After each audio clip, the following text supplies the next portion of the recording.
सरकार बैठी और बगैर किसी कारण के शुरू हो गया, जैसे ये मुख्यमंत्री बने पंजाब में शुरू हो गया। ठीक है संजय जी, एक तो उस पर भी जवाब दीजिए। और क्या मणिपुर में विपक्ष को और विपक्षी गठबंधन इंडिया को 2024 का टिकट दिख रहा है?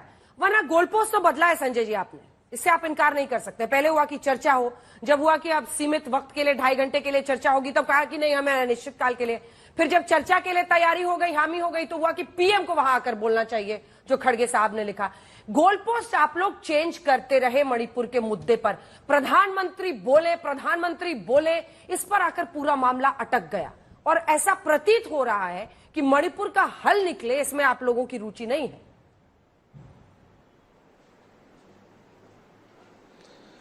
देखिए, पहली बात तो अधिकार के साथ झूठ बोलने में अगर नंबर 1 की श्रेणी में किसी को लाना हो तो भाजपा उस पर नंबर 1 रहती है।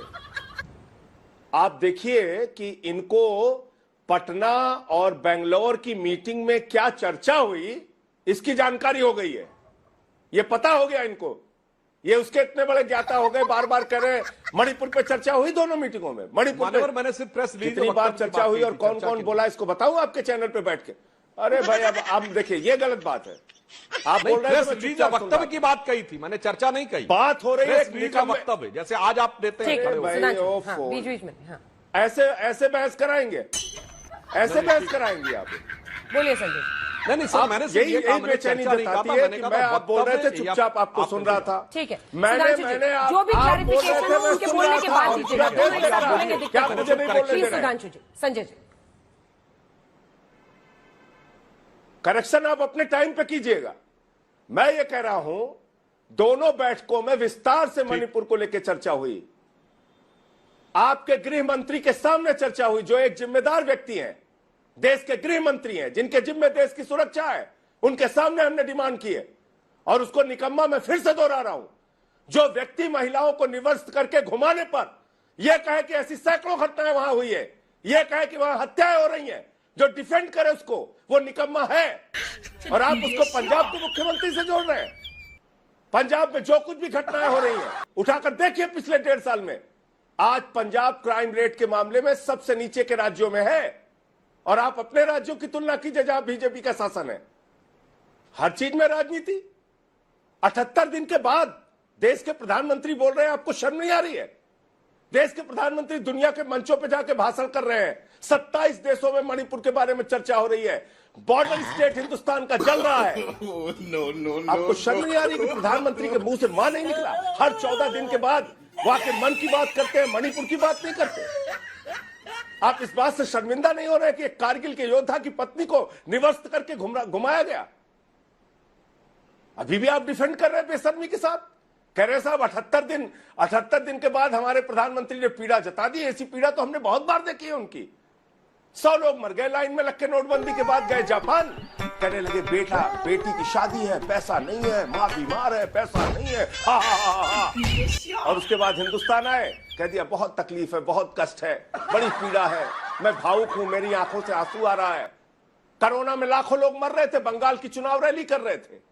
उसके बाद आए, चुनाव खत्म हो गया, आंसू बहा दिया, तकलीफ है, पीड़ा है। 78 दिन के बाद जब सदन का सत्र शुरू होता है, जब सुप्रीम कोर्ट से फटकार पड़ती है, तो 36 सेकंड के लिए बयान देते हैं। यह भारत के प्रधानमंत्री की संवेदनशीलता है एक राज्य के प्रति, वहां हो रहे अपराधों के प्रति। आप उसको जस्टिफाई कर रहे हैं कि इस सन में यह हुआ था, उस सन में वो हुआ था। और केजरीवाल के ज्ञान की बात आप कर रहे हैं। प्रधानमंत्री कितने बड़े ज्ञाता है बताऊं आपको? सिकंदर जब बिहार में आया था, बिहारियों ने मार के भगाया था। अंजना कश्यप जी है तो बिहार से, पूछिए इनसे, आया था सिकंदर बिहार में। उन्होंने कहा संत कबीर, बाबा गोरखनाथ, बाबा गुरु नानक देव एक साथ मीटिंग करते थे। इतने बड़े ज्ञाता है प्रधानमंत्री, नाली के गैस से चाय बनवा देते हैं। और मौसम जब खराब होता है तो रडार में नहीं आता है। ये किसका बयान है? इसलिए ये सब बातें मत कीजिए, जो बात सही पूछी जा रही है उसका जवाब दीजिए। और मेरे सवाल का जवाब नहीं दिया संजय जी आपने। उनका बयान मैं आपके सुना रहा हूं। आपने जो पूछा उसका भी ये देखिए। इनके 2 वरिष्ठ नेता थे हिंदुस्तान के, एक आदरणीय सुषमा स्वराज जी जो अब इस दुनिया में नहीं है, उन्होंने कहा था संसद को चलने ना देना। किसी भी अन्य प्रकार की तरह लोकतंत्र का एक रूप है, और दूसरे अरुण जेटली जी थे जिन्होंने कहा था संसदीय रुकावट अलोकतांत्रिक नहीं है। ये दो बयान है। अच्छा है कि आपको आपके दोनों आदर्श मिल गए हैं, लेकिन अब मेरे प्रश्न पे आइए सर। प्लाट की लड़ाई के लिए नहीं, आपके प्रश्न का ही तो जवाब दे रहा हूं। प्लाट की लड़ाई के लिए हम लोग नहीं वहां संसद में गतिरोध जारी कर रहे हैं। 50 सांसद अगर सदन के 267 के तहत नोटिस दें और मणिपुर की हिंसा पे चर्चा की मांग करें, भारत के प्रधानमंत्री का जवाब मांगे, तो ये अपराध है, गुनाह है। उन्होंने गुनाह कर दिया मांग कर। सदन में चर्चा नहीं होनी चाहिए। इसमें आपको 24 की राजनीति नजर आ रही है, और उसमें राजनीति नजर नहीं आ रही है कि घूम घूम के प्रधानमंत्री इंडिया की तुलना आतंकवादी संगठन से कर रहे हैं। इंडिया मतलब इंडियन मुजाहिदीन, इंडिया मतलब सिमी, इंडिया तो अंग्रेजों का नाम है। तो बताइए, डिजिटल इंडिया अंग्रेजों के कहने पर चलाया आपने? स्टार्टअप इंडिया अंग्रेजों के कहने पर चलाया? मेक इन इंडिया अंग्रेजों के कहने पर चलाया? सुधांशु जी, अब इसका जवाब दीजिए। प्रधानमंत्री अंग्रेजों के लिए काम कर रहे हैं। ठीक है। आपकी जो बीजेपी फॉर इंडिया है, जिसके कैलेंडर पे लिखा हुआ बीजेपी फॉर इंडिया, और विपक्ष का इंडिया संगठन चला रहे हैं वर्सेस पीएम का क्विट इंडिया, ये क्या है?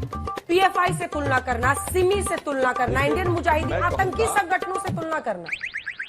हाँ, उसका भी मैं जवाब देता हूं। देखिए, संजय जी को यह ध्यान रखना चाहिए, हम बिल्कुल कह रहे हैं कि कारगिल का वह योद्धा जो अपनी पत्नी को नहीं बचा पाए, उनके लिए हमारे मन में पूरी संवेदना है। और मान्यवर, जरा शर्म मर्म जैसे शब्दों को सोच समझ के यूज किया करिए। सर्जिकल स्ट्राइक पे सबूत मांगने वाले शर्म की बात करते हैं। जो कहते हैं 30 मरे थे कि 300 मरे थे, बिल्डिंग गिरी थी कि पेड़ गिरे थे, आदमी मरे थे कि कौवे मरे थे, सर्जिकल स्ट्राइक थी। बघारा उस एनकाउंटर पे आंसू बहाने वाले शर्म की बात करते हैं। 9 फरवरी 2015 आपकी सरकार थी दिल्ली में, अफजल गुरु की बरसी के ऊपर भारत तेरे टुकड़े होंगे वाले जब जेएनयू में नारे लगे, तो चूंकि प्रोसीजर को आप महीनों लटका के रखे कि उनके खिलाफ कार्रवाई नहीं होनी चाहिए। सीएनआरसी में क्या क्या आपने किन लोगों का समर्थन किया? ऐसे लोग, भारत की सेना को सड़क छाप गुंडा करने वालों के साथ खड़े हुए आप, शर्म नहीं आती आप लोगों को? आप क्या काउंसलर दंगा करने के लिए उसके घर के ऊपर गुलेल लगी हुई है, एंगल राइनल लगा के रखा गया है, और पूरे के पूरे ताहिर हुसैन की बात कर रहे हैं, उस पर आपको शर्म नहीं आती? आपका विधायक उस जमाने में सभासद पे रखा जाता, शर्म नहीं आती उस समय? आतंकवाद के आरोपियों के साथ खड़े होने वाले लोग आज कहते हैं शर्म की बात। भारत की सेना की कार्रवाई पर प्रश्न उठाने वाले लोग, भारत के सेना के बलिदान पर प्रश्न उठाने वाले लोग, और तो ये वो पार्टी है जिसने गणतंत्र दिवस में धरना दिया था 2015 में, याद करिए। अरे जनाब, इमरजेंसी भी लगी थी, हम लोग जेल में भी थे, जो यातनाएं सही, मगर 15 अगस्त 26 जनवरी को कभी राजनीति नहीं की थी। इसलिए शर्म बोला जाए करे, चाहे आम आदमी पार्टी बोले या कांग्रेस बोले, और सेना के बारे में बोले, सैनिकों के बारे में बोले, सुरक्षा बलों के बारे में बोले, तो उसे बहुत सोच समझ के बोलना चाहिए। जिनके लोगों ने बोला कि हमारी आर्मी ज्यादा मरवाती है सिविलियंस को, ये शब्द नेता प्रतिपक्ष राज्यसभा, तो विपक्षी गठबंधन आतंकवादी संगठन से जुड़ जाएगा, ये कहना चाहता हूं। तो विपक्षी गठबंधन आतंकी संगठन से जुड़ जाएगा। इन लोगों को कहना है कि साहब, हाँ अब मैं बता रहा हूं, इन लोगों को इस बात पे बहुत तकलीफ है कि Simi, student for Islamic movement in India, को हमने कैसे जोड़ दिया इंडिया के साथ। जनाब, सिमी एक सांस्कृतिक संगठन है, कहने वाले यूपीए 1 के एक नहीं 2 मंत्री, जबकि वो यूपीए सरकार में ही सर्वोच्च न्यायालय के द्वारा बाकायदा जजमेंट होने के बाद आतंकवादी संगठन घोषित हुआ। पीएफआई के अलवर में राजस्थान में कांग्रेस सरकार ने प्रतिबंधित होने से मात्र 1 हफ्ता पहले रैली निकालने की परमिशन दी कि वो कल्चरल संगठन है। और आतंकी संगठन भी, अंजना जी कहते हैं जाकिर शांति का मसीहा है, ये भी कहते हैं। आतंकी संगठन भी कहते हैं कि अफजल हालात का मारा था, ये भी कहते हैं। ये सब पॉलिटिकल बातें हैं, ये सब पॉलिटिकल बातें हैं, उसमें उलझ जाएंगे। एक बार फिर से जल्दी से सदन की कार्यवाही पर आते हैं। सुधांशु जी, 3 सवाल अभी बचे हुए। अरे भाई, आप कैसे कह रही, जब आप कह रही तो मैं तुलना बता रहा हूं ना। ठीक है, आपने बता दी, मुझे समझ। और अब जनता के विवेक पर छोड़ते हैं, जनता के विवेक पर छोड़ते हैं। दिल्ली अध्यादेश, जो अब ये बिल आप ला रहे हैं संसद में, आम आदमी पार्टी का कहना है ये संविधान के खिलाफ है, ये कानून के खिलाफ है, ये सुप्रीम कोर्ट के जजमेंट के खिलाफ है, जब तक उस जजमेंट की मूल भावना को आप नलिफाई नहीं करते हैं, आप उसके खिलाफ इस तरह का बिल ला रहे हैं, ये संविधान के खिलाफ है। अरविंद केजरीवाल दिल्ली से लेकर मुंबई तमाम जगहों पर विपक्षी पार्टियों को एकजुट कर पाए हैं आपके खिलाफ। ये सबसे बड़ा पहला इम्तिहान है संजय जी की पार्टी का। लेकिन उनका आरोप बड़ा है कि आप संविधान के खिलाफ जा रहे हैं, आप सुप्रीम कोर्ट के फैसले के खिलाफ जा रहे हैं। सुधांशु जी। वैसे तो मैं इस पर टेक्निकल जवाब भी देता हूं, मगर मैं यह कहना चाहता हूं कि जिस पार्टी ने सीए के खिलाफ अपनी विधानसभा में प्रस्ताव पारित कर दिया हो, यानी भारत की संसद से पारित कानून के खिलाफ कोई विधानसभा प्रस्ताव पारित कर सकती है क्या संविधान में? ऐसा तो नहीं संभव है, मगर आपने कर दिया। और इतना ही नहीं, वो नागरिकता से जुड़ा विषय था जो किसी भी राज्य के अधिकार में नहीं, आप तो पूर्ण राज्य नहीं थे, वो भी कर दिया। और इतना ही नहीं, किसान कानून पहले पारित किए और फिर पलट दिया। और सारी संसद को चोर कहने वाले लोग जब राजनीति में आए थे और एक नहीं आधा दर्जन बाद विपक्षी दलों पे या हमारे नेताओं पे या कांग्रेस के नेताओं पे झूठे आरोप लगा के अदालत में मानहानि के केस में माफी मांगने वाले जब संवैधानिकता की बात करते हैं तो बहुत आश्चर्य होता। अब टेक्निकल बात बताता हूं, इसमें क्या हुआ है, आपने पढ़ा है वो जजमेंट पूरा 105 पेज का। इसमें क्या लिखा है कि 239AA में राज्य के पास शक्तियां होंगी subject to the law enacted by parliament by the union government. तो इसमें कौन सा उल्लंघन है भाई? अगर किसी चीज के बारे में अस्पष्टता है, ठीक है, या वहां पर क्लैरिटी नहीं है, हाँ, तो वो लॉ बनाकर क्लैरिटी कर दी जाती है। इसमें कहां की समस्या की? अधिकारियों के ट्रांसफर पोस्टिंग को लेकर ये जो पूरी लड़ाई है, विधानसभा, ठीक है, चूंकि जल्दी जल्दी 2-3 प्रश्न और लेने हैं। अधिकारियों की ट्रांसफर पोस्टिंग दिल्ली में कौन करे, इसको लेकर जो ये पूरी लड़ाई है, उसमें होम मिनिस्ट्री ने सुप्रीम कोर्ट में कहा है संजय जी कि जैसे ही उनको अधिकार मिला उसके बाद से जो विजिलेंस डिपार्टमेंट के अधिकारी हैं उनको डराया गया, धमकाया गया, harass and at the same time उनको थ्रेटन किया गया। लिकर पॉलिसी के कागजात गायब किए गए। जो मुख्यमंत्री है उनके आवास में रेनोवेशन हुआ था, उसके सारे कागजात गायब किए गए। इसलिए इनसे ये पार लेना जरूरी है, वरना मेहम हो जाएगा दिल्ली में। संजय जी, छोटा सा जवाब। देखिए, दिल्ली पर मैं अपनी बात रखूंगा, लेकिन जब भाजपाई कम से कम राष्ट्रवाद के ऊपर बोलते हैं, भाजपा के लोग जब राष्ट्रवाद की बात करते हैं ना, तो पूरा देश इनके ऊपर हंसता है। अंजना जी, ये वो संगठन है जिस संगठन ने क्विट इंडिया मूवमेंट का विरोध किया।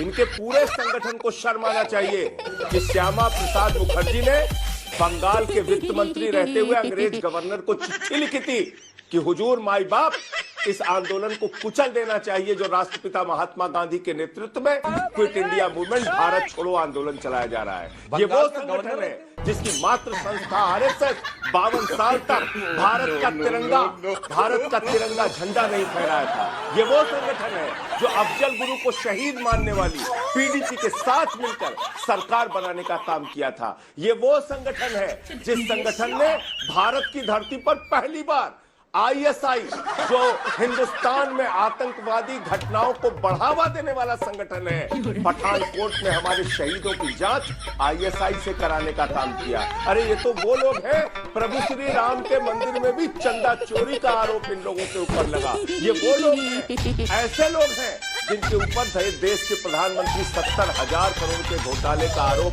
भोपाल में लगाते हैं, तो 4 दिन के बाद माला पहना के अपनी पार्टी में शामिल करते हैं और मंत्री की शपथ दिलाते हैं। इसलिए कितनी बार आप लोगों को शर्मिंदा होना चाहिए, किस किस चीज पे आपको शर्मिंदा होना चाहिए, अपने अंदर आत्मावलोकन कीजिए।